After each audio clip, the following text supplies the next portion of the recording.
Low life in all high places, that should say, because it is. But they're being exposed, and this is a good thing. Many people think, oh, well, this is awful news, and no, it's not. It's bringing it into the light. It's always been hidden and in the dark. Once out in the light, it loses energy and gets exposed. Now, this next piece I've been threatening to do for 2 months, but I'm too busy and too many other things. And it kind of highlights some of the misconceptions that the Western media and certain churches have about Muslims, and how preconditions and statements are made to make those people look bad. So we're going to correct some of that tonight. And given that we are approaching the 20th anniversary of a certain event in America, and the media will run out the predictable lies and distortions about that fateful day, perhaps this piece that I've held back is timely. But approximately 2 weeks, 2 weeks prior to September the 11th, attacks on New York and Washington, D.C., a dispute emerged between the CBS network and heads of two Islamic organizations in the US that was regarding the motivation of suicide bombers in Israel. Now, the dispute was forgotten following the attacks, which is typical because maybe it exposed too much, a bit like the Rumsfeld event and the 2.3 trillion missing, and the Enron scandal that was ongoing and suddenly forgotten as well. Not to mention the return of the gold back to Russia was also that day. Now, on August 19th, 2001, CBS 60 Minutes aired a report on the Palestinian Islamist organization Hamas, and the reporter Bob Simon interviewed Hamas operative Mohammed Abu Wardeh, who is said to have recruited terrorists for suicide bombings in Israel. And Abu Wardeh's words were translated into English by CBS as follows: I described to him how God would compensate the martyr for sacrificing his life for his land. If you become a martyr, God will give you 72 virgins, 72 wives, and everlasting happiness. I'm not entirely sure of how 72 females create everlasting happiness when 2 adult females in one house really works, never mind 72. But the issue with that is the Muslim leaders contended that the English translation, no doubt done by CIA, did not match the Arabic and accused CBS of fabricating the quote. And the leaders of the Muslim Public Affairs Council wrote to 60 Minutes and demanded a retraction and also an apology and time on the show for Islamic scholars to explain the religion's true teachings regarding violence and martyrdom. Now, CBS News admitted that the English voiceover did not match the Arabic quote, but played an unaired portion of the interview for a Knight Ridder editor who speaks Arabic and for 2 native Arabic speakers. Now, after viewing the tapes, Hafez al-Mirazi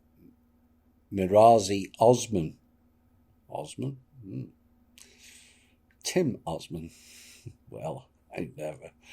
The Washington bureau chief of the Al Jazeera network stated that in the portion that did not air, the interviewee said, "Paradise has many things. It is said it has everything a man would wish for. It has 72 angels or wives." and it has the eternal blessing that people would receive there. Now, CBS translated the Arabic term Ain as virgins, HUR''AYN, and according to Osman and other native Arabic speakers, Dr. Ma Hathout, who is a scholar of the Islamic Center of Southern California, the Arabic word has no sexual connotation or gender. Oops. And he said the more appropriate translation would be angel or heavenly being. But CBS said its Arabic expert insisted on CBS's translation. So that will be the CIA again. Now, MPAC's executive director in Los Angeles, Salam al-Meriati, said for Palestinians, this is about fighting aggression and occupation, not about opportunities for sexual fantasies.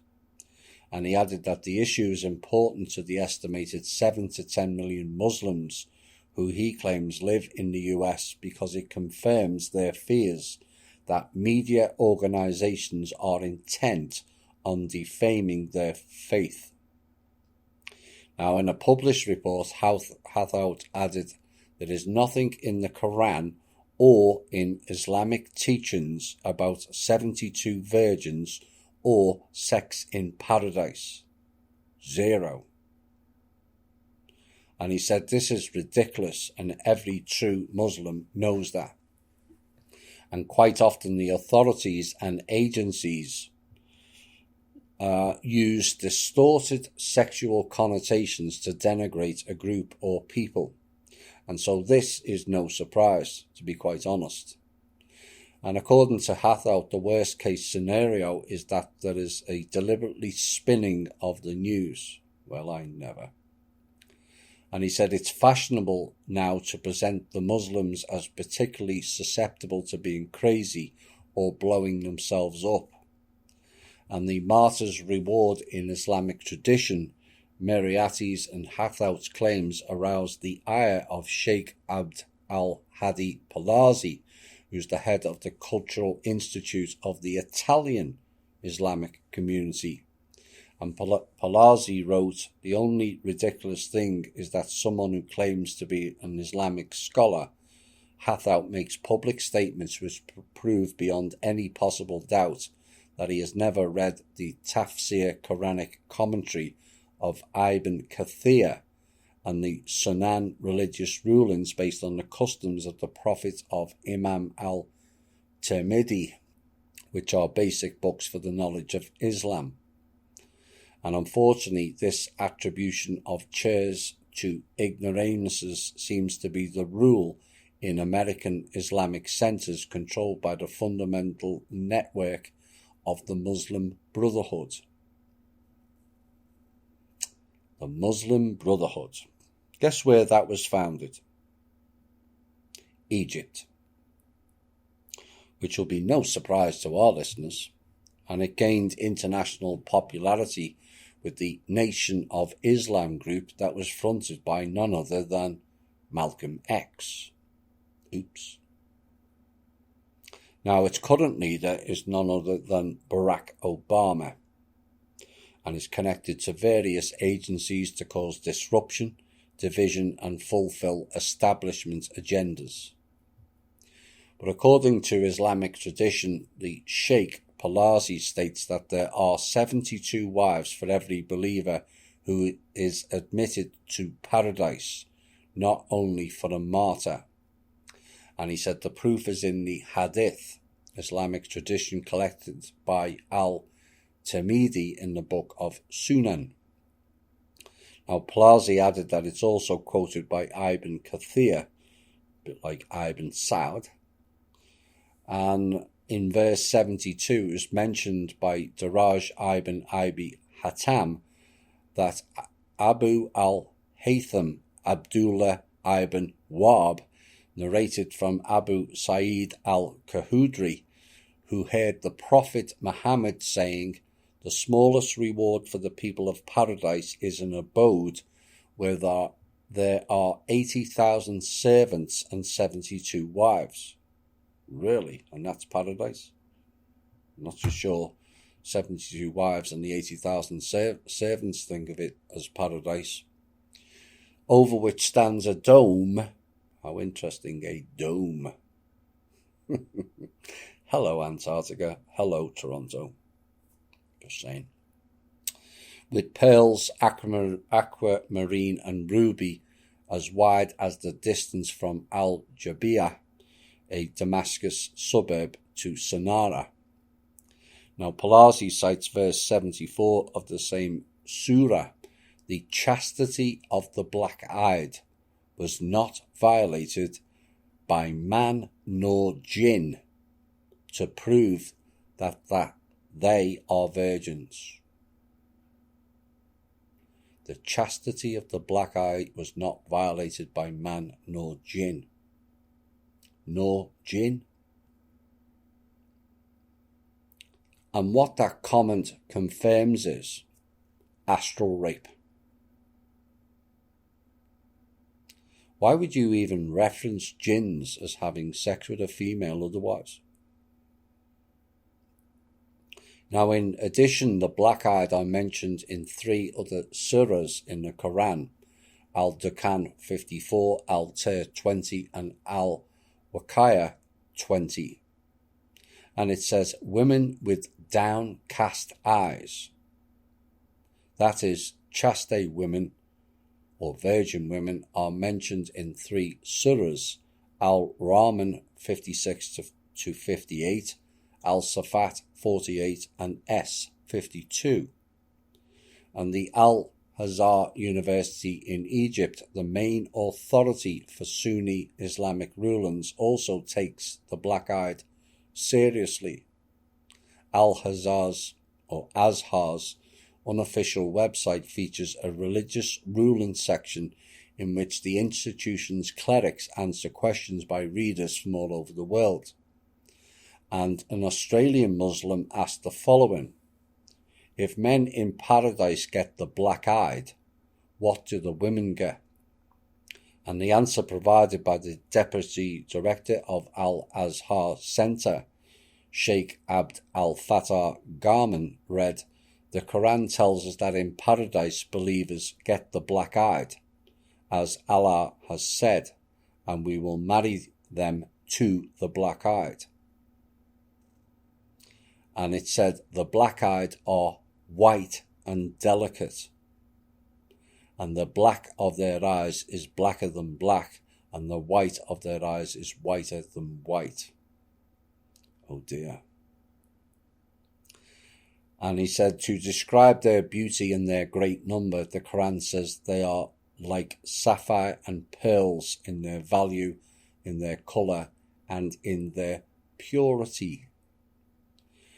And it is said of them, they are like well-protected pearls in shells. That is, they are as pure as pearls in oysters and are not perforated. No hands have touched them, no dust or dirt adheres to them, and they are undamaged. It is further said they are well-protected eggs, which is an interesting connotation. That is, their delicacy is as the delicacy of the membrane beneath the shell of an egg. And Allah also said the black-eyed are confined to pavilions. That is, they are hidden within, saved for their husbands. Really? And you wonder why women are treated as second-class citizens in that region? There's your answer.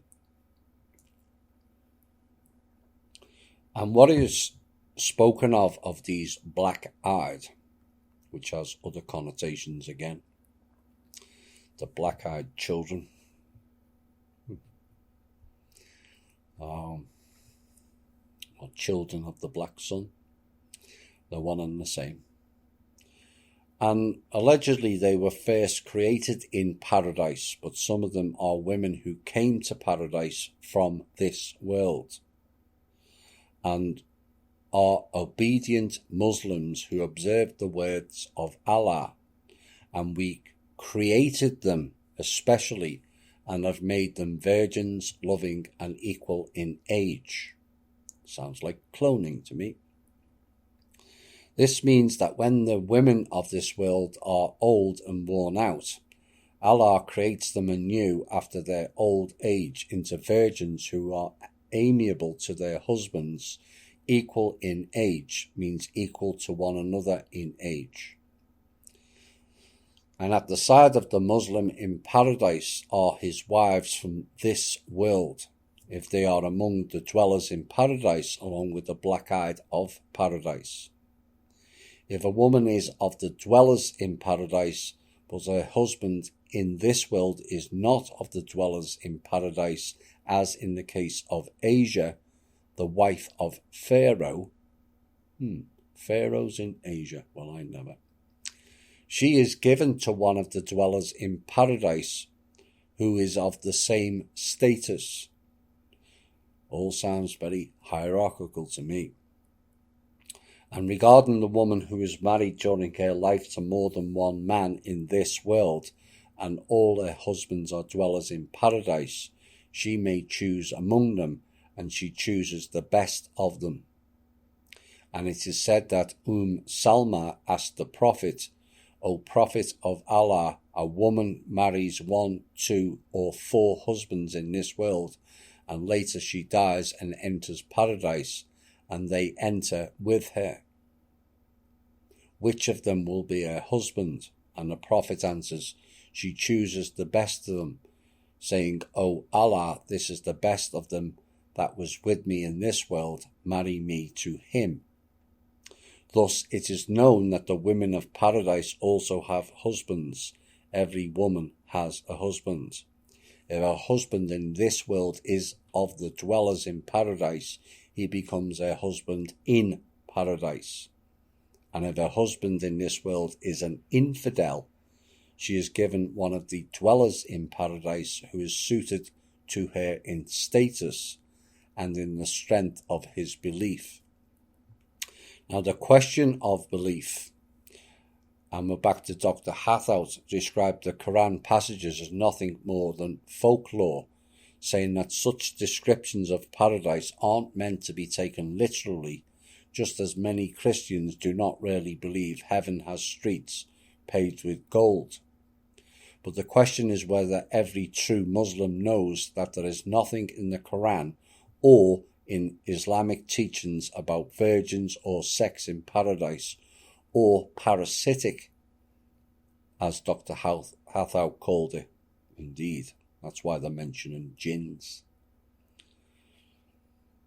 And he said, do Muslims living in areas where jihad has been declared, for example, the West Bank and Gaza Strip, where political correctness is less a factor as it is where Hathout lives in California, also maintain that such descriptions of paradise aren't meant to be taken literally?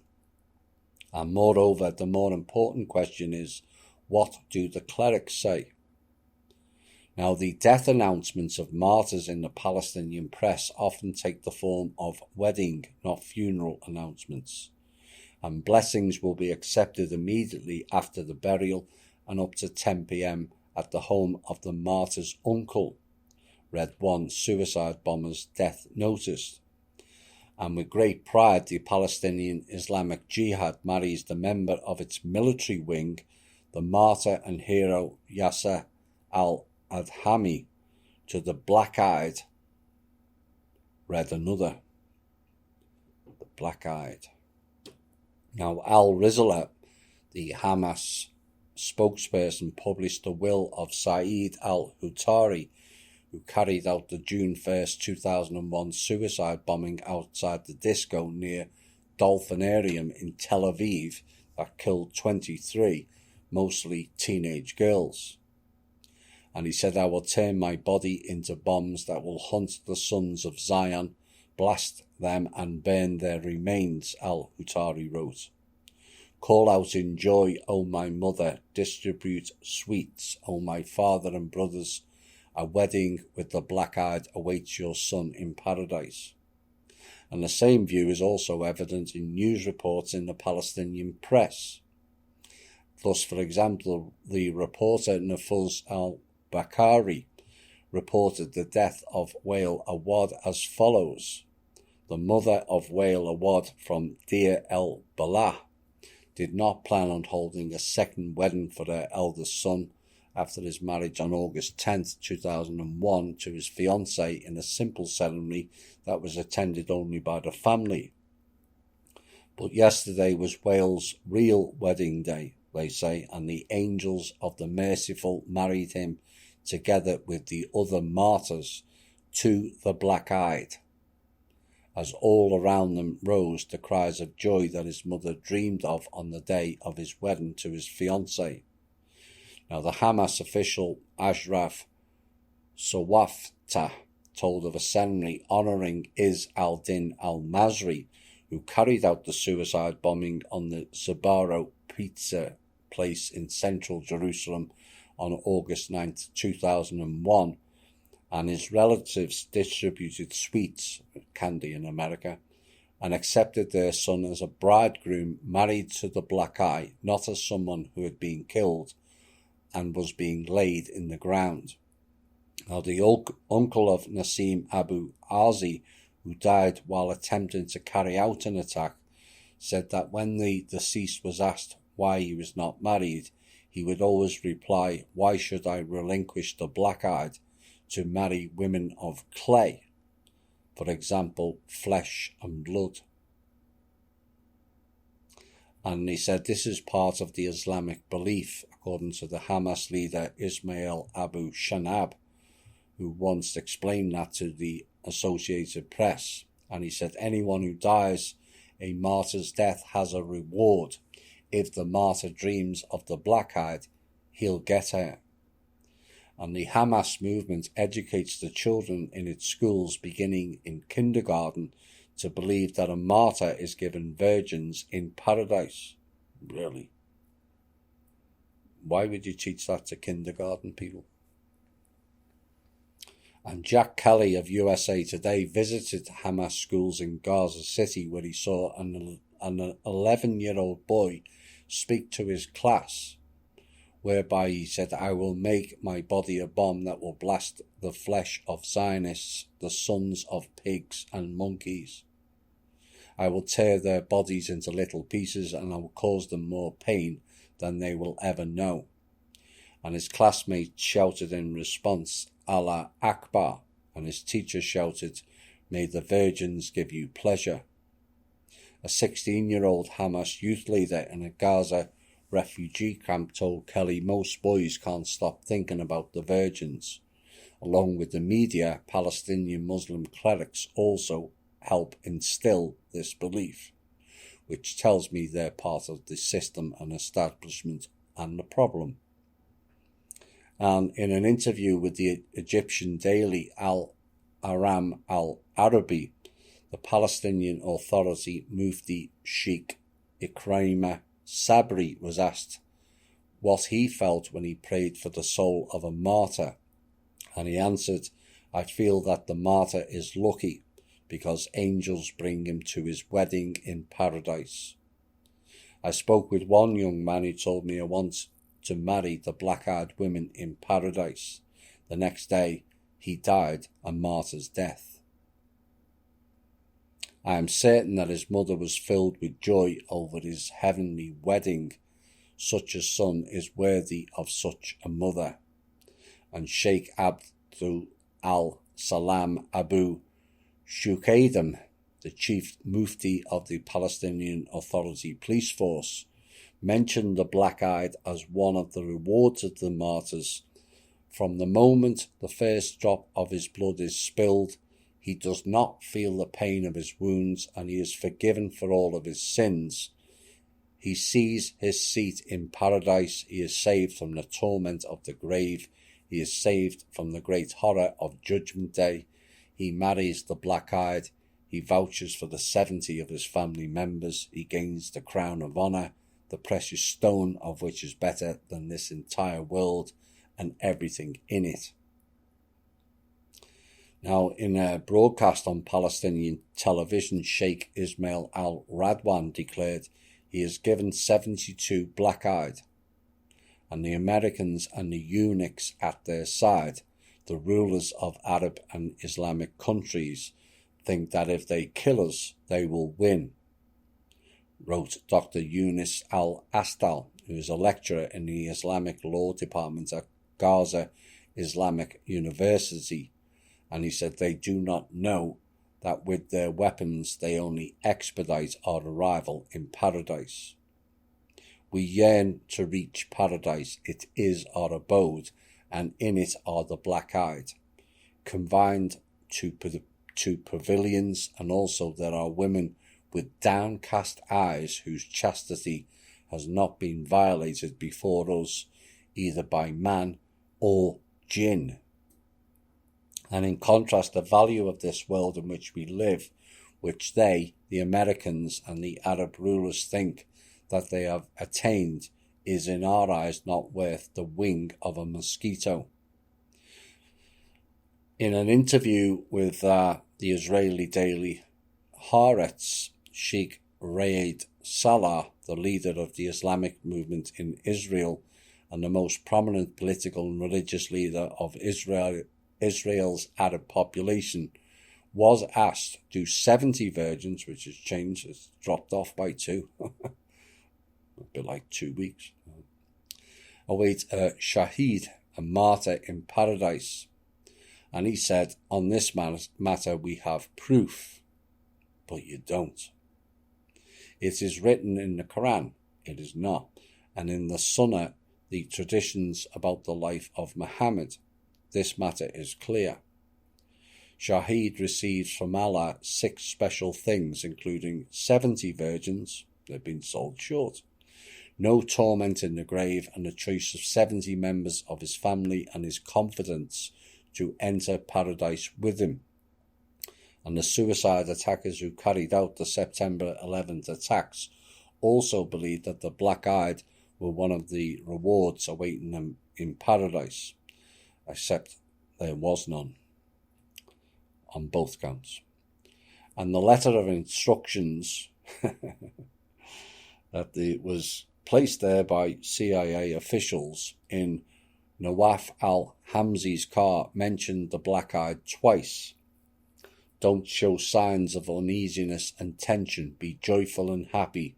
Set your mind at ease and be confident, and rest assured that you are carrying out an action that Allah likes and that pleases him. Therefore a day will come, Allah willing, that you will spend with the black-eyed in paradise. Know that the gardens, paradise, has been decorated for you with the most beautiful ornaments, and that the black-eyed will call to you, come faithful of Allah, after having donned their finest garments. So it comes to these black-eyed and sexual relations. But does anyone ask, are the black-eyed available for sex? But some evidently think that they are. Can it not be seen that these black-eyed are just prostitutes? Blasphemy. Blasphemy. No, common sense. Now, the Israeli media reported on a suicide bomber caught before he managed to carry out his mission, and he was wearing a towel as a loincloth to protect his genitals for use in paradise. And the question of sexual relations was also brought up in an interview that Sheikh of Al-Azhar, Mohammed Saeed Tantwari, gave to the Egyptian weekly Aqsa Sayah, and to the question, what is the meaning of the Quranic verse, and we will marry them to the black-eyed? Tantawi replied, this verse heralds to faithful believers that in the world to come, Allah will set the black-eyed to serve them, so that they will have wives along with the righteous women from this world. And getting straight to the point, the interviewer asked, do people in paradise have sexual relations? This issue is only known to Allah, he said. Really?